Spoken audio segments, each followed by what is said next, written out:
কেন যে তুমি পাগলামি করতে যাও? আমি না বলো আমার পেট ভরা, খাবো না। নিয়ে আসছে খাবার।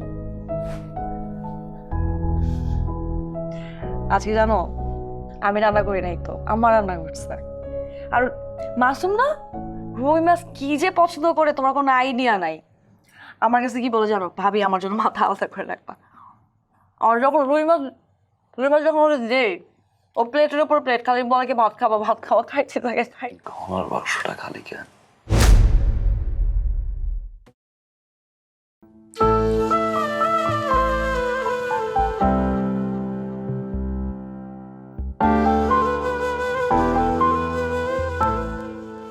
অনেক শখ করে কষ্ট করে হাটটা কিনছিলাম,